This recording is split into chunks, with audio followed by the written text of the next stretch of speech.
Okay, students, welcome you all in sixth standard. Computer language. Computer languages is the lesson of this book. This is lesson number 2. We are starting from here. In this lesson, we will cover or we will learn program and programming concepts, machine language, assembly language, high-level language, and fourth generation language. It is very easy lesson. So if you listen carefully and attentively, then you can understand the lesson with very ease, right? Now we are starting. Language is a medium because the name of the lesson is computer languages, so that we have to know first that what is the language, right? So language is a medium to express our views and feelings. What is the use of language? With language we can express means show. We can show our thoughts and what we feel. We can show it to others, but with the help of language. Look students, we have three kinds of language with us, right? First is written language, second is oral language, and third is sign language. Written, we all know that. What is written?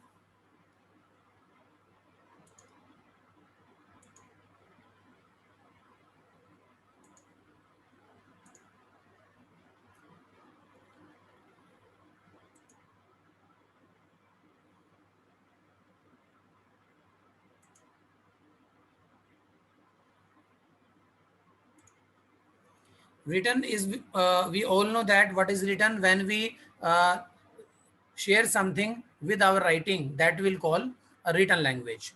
And oral, when we used only words in speaking, that is oral language. And sign language, sometimes we don't need any words to express our views or give our message, only sign is enough. Some sign uh, we can use our body language or uh, sorry, your hands or your eyes, right? Or your entire body to express our views or express our message, right? But in computers, we if we want to communicate with computer, we need a language that a computer understands.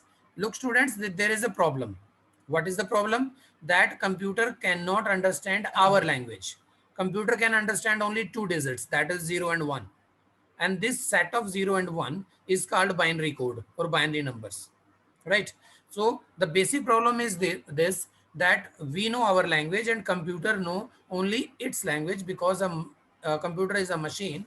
Being a machine, it can understand only machine language, right? So a computer needs stepwise instruction to perform any action. Computer is a machine, it cannot do by its own, so we have to give some information or instructions. We have to give some commands to the computer, right? Let's move further. A program, what is a program now? First of all, command. What is command? Whatever we click or whatever we type in computer, it is a command. It means we are giving some message to the computer to do something, right ना? तो ये हम क्या बोलेंगे इसको? This is a command.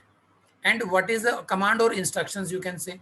And what is a program? A program is a set of instructions. जब ये instructions का एक set बन जाता है, that will call a program. Okay, let's take an example. इस book में example नहीं है, but I am giving you an example. We all know that how we can prepare a cup of tea, right?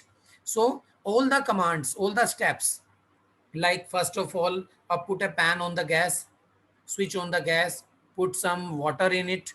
After some time, when water boils, then add some sugar or tea leaves, and after again boiling, we can add milk or ilachi powder or ilachis, etc., right? So in and the finally, after one or two boils, then we can filter the tea in the cups and the tea is ready to serve, है ना? तो ये steps हैं हमारे चाय बनाने के. सो जब इन एक एक कमांड जो हम दे रहे हैं, दिस इज इंस्ट्रक्शंस. पहले गैस ऑन किया या पहले बर्तन रखा, ये सब कमांड्स हैं, इंस्ट्रक्शंस हैं. और जब इन सब इंस्ट्रक्शंस को हम एक साथ रख देते हैं, तब हमने क्या पाया कि what is it, it is a program to prepare a cup of tea. ये एक प्रोग्राम बन गया है ना। तो कंप्यूटर के अंदर भी ऐसे ही होता है बेटा, when we want to perform any specific type of job then we have to write all the commands in a sequence. Sequence बहुत जरूरी होता है बच्चे।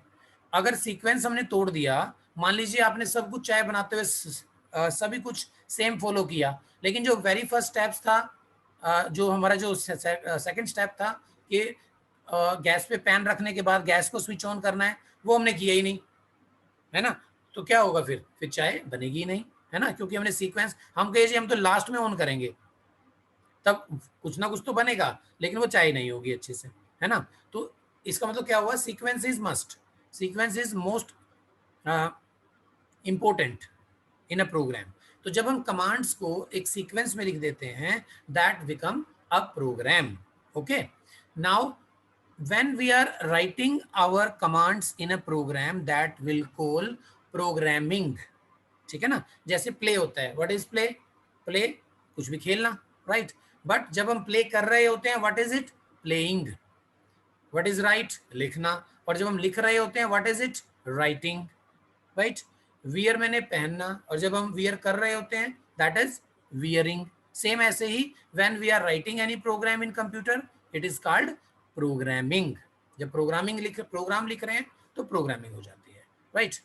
सो to write a program we need a language, and the problem is same, that computer can't understand our language, right. To the development of computer language has been classified into the following categories। अब सबसे पहले कौन सा language बना, उसके बाद फिर क्या हुआ, फिर कैसे चेंज हुआ, we will notice all the process or all the you can say generations or steps in this chapter। So very first language was machine language, because computer is a machine, so computer can understand only its language। machine language is the only language that a computer understands। कि machine language सिर्फ एक language है ऐसी जो computer समझता है, right.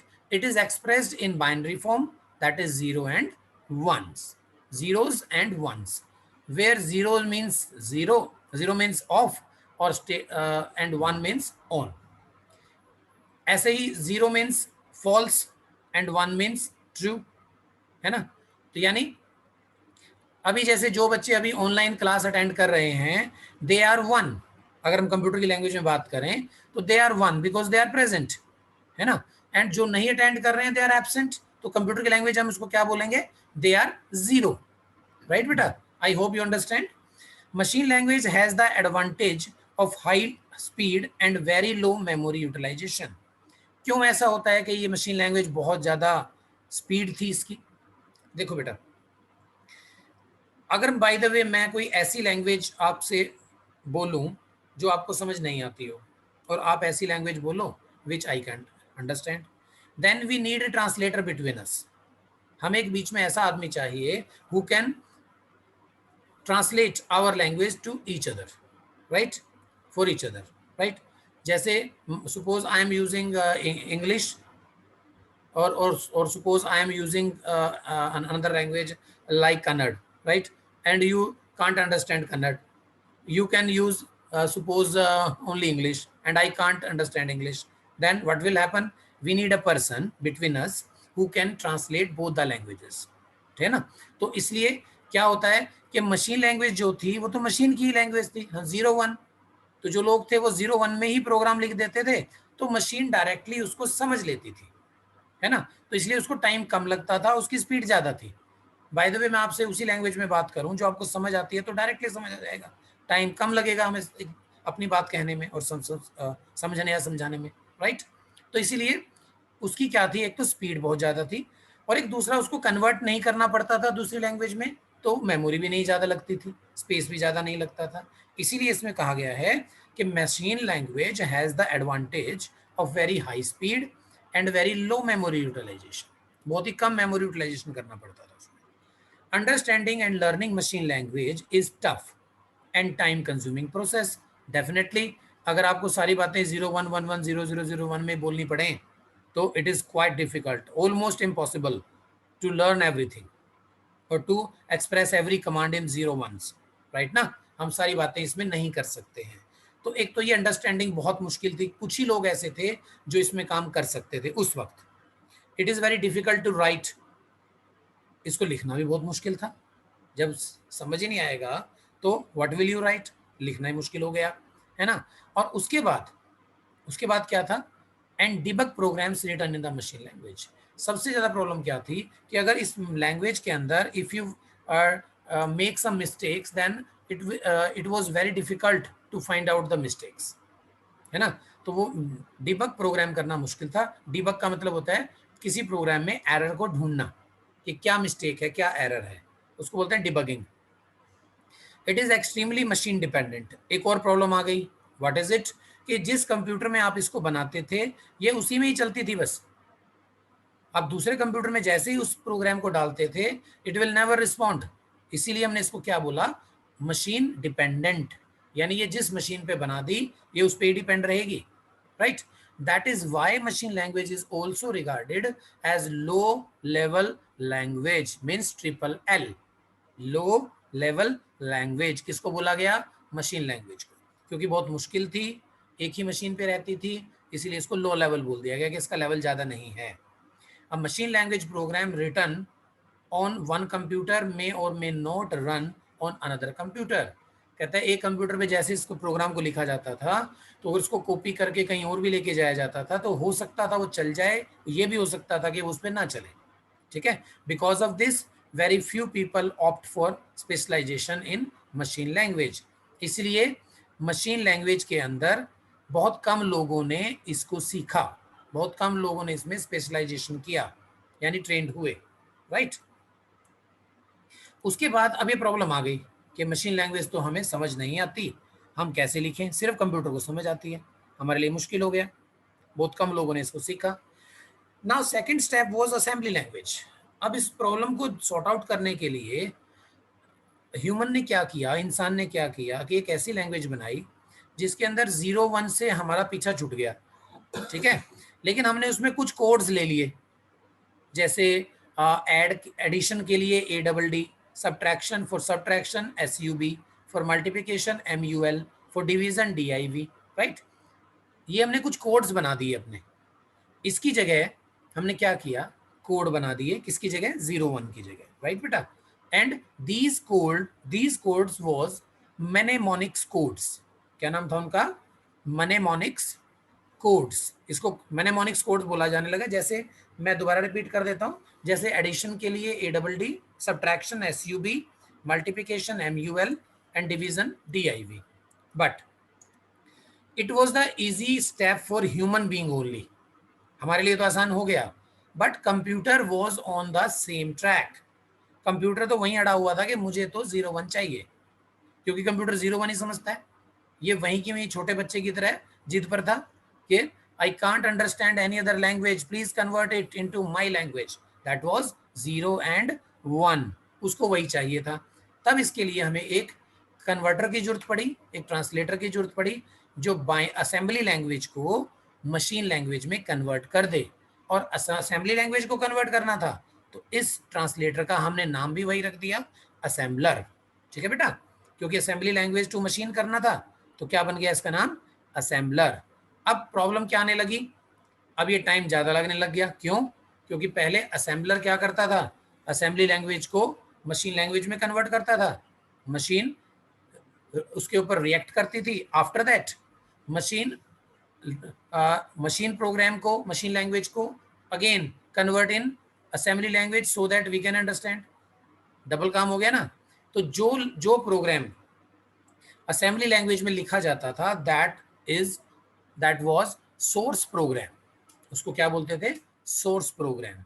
और जो मशीन लैंग्वेज में कन्वर्ट कर देते थे फिर हम सोर्स प्रोग्राम से 0 1 1 0 में कर देते थे, दैट वाज ऑब्जेक्ट प्रोग्राम या ऑब्जेक्ट कोड। अभी दो नाम आ गए आपके पास नए, मैं दोबारा बोल देता हूँ। When we write something in assembly language that was source program, right? And when we convert it into machine language again, that is called object program or object code, right? Like machine language, assembly language is also machine dependent। अब यहाँ भी यही trouble थी कि जिस computer में इसको बना दिया गया ये भी उसी कंप्यूटर पे चलती थी। इसी प्रॉब्लम के कारण हमने क्या किया, टाइम भी ज़्यादा लेती थी। इसको भी हमने क्या दे दिया, कौन सा ग्रेड दिया, ट्रिपल एल, यानी लो लेवल लैंग्वेज। इसको भी हमने क्या बना दिया बेटा, लो लेवल लैंग्वेज। अब ये प्रॉब्लम्स बढ़ती चली गई। To sort out this problem again human being add something और इन्वेंट समथिंग न्यू। उसके लिए क्या किया, उन्होंने एक और लैंग्वेज बनाई ताकि थोड़ा सा और आसान हो जाए। That was high level language, और इसको हमने थर्ड जनरेशन लैंग्वेज बोला। मशीन लैंग्वेज को हमने बोला फर्स्ट जनरेशन, असेंबली को बोल दिया हमने सेकंड जनरेशन, और अब थर्ड को हमने क्या बोला, हाई लेवल लैंग्वेज को क्या बोला, थर्ड जनरेशन लैंग्वेज। ठीक है, इसके अंदर क्या किया, इसके अंदर फिर हमने ह्यूमन बीइंग के लिए और ज़्यादा आसान कर दिया। Now we started writing programs almost in English. It is very quite easy for we human, right? हम इंसानों के लिए इंग्लिश में प्रोग्राम लिखना बड़ा आसान हो गया। लेकिन प्रॉब्लम क्या रही, प्रॉब्लम फिर वही, कंप्यूटर फिर वहीं पे अड़ा हुआ है। मुझे क्या चाहिए, 0 1 चाहिए, बाइनरी लैंग्वेज चाहिए, and again we need translator, again we need translators. This time we invent 2 translators, 2, and which are the 2? Number 1 interpreter, and second is, what is it, first is interpreter, second is compiler। ये देखो ये रहे दोनों, interpreter और दूसरा क्या था, compiler. अब दोनों में डिफरेंस क्या था, देखो इंटरप्रेटर का मतलब ही होता है जो बीच बीच में इंटरप्ट करे आपको, ठीक है ना, जो बीच बीच में बोले, और कंपाइलर होता है जो बाद में बोले। जैसे मैंने अभी आप सबको म्यूट किया हुआ है, you can't interrupt me in between, right? So you are compiler, means कि आप बाद में बात करेंगे मुझसे। If you have any kind of problem regarding today's lecture, right, then you can ask any question, but after the session. So you will react, you will behave, you will do work as compiler, क्योंकि complete होने के बाद करना है। अब रहा बात interpreter की, इंटरप्रेटर क्या करता था, सपोज स्टूडेंट्स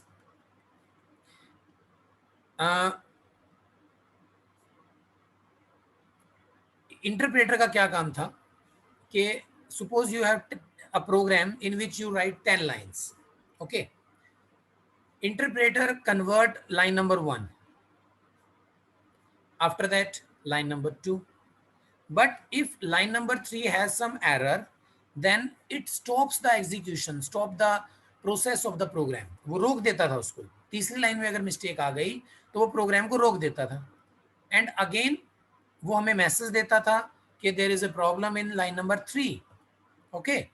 तो जब हम उसको करेक्ट करते थे देन, और उसके बाद फिर स्टार्ट करते थे, तो it starts from line number 1 again, not from 3, क्योंकि हो सकता है कि लाइन नंबर 3 में if we made some change it effects on line number 1, है ना, वो भी हो सकता था ना कि 3 में ठीक किया, हो सकता है लाइन नंबर 1 में गलत हो जाए कुछ उस 3 के कारण। तो इसीलिए क्या क्या जरूरी हो गया, हमें लाइन नंबर 1 से शुरू करना जरूरी हो गया। तो हर बार line number 1, this time line number 1 okay, 2 okay, 3 okay, 4 okay, 5 okay, 6 में प्रॉब्लम आ गई। अब 6 में भी हमने ठीक कर दी, एरर हमें पता लग गया, मिस्टेक हमें पता लग गई, then we rectify mistake. After our rectifying mistake, when we start interpreter again, it will again start from line number 1। इसीलिए इसमें क्या था, एक तो स्पीड बहुत कम थी, बिकॉज अगेन एंड अगेन ये लाइन नंबर 1 से शुरू होता है, एंड टाइम कंज्यूमिंग है। स्पीड कम हो गई, टाइम कंज्यूमिंग है, टाइम ज़्यादा लगता है इसके अंदर। तो that was interpreter.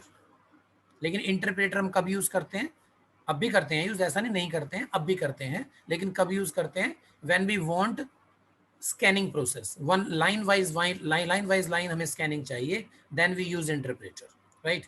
Second was compiler. Compiler इससे बिल्कुल उल्टा था, just opposite of it.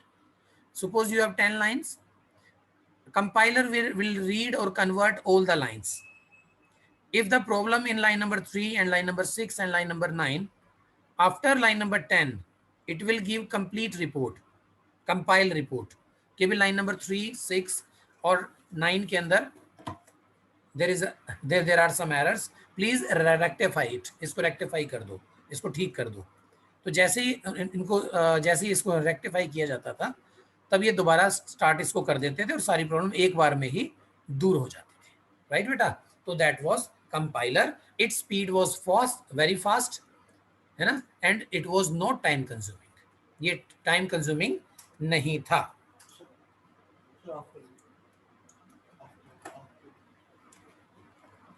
Now, I am stopping my lecture here because I think it is enough for you.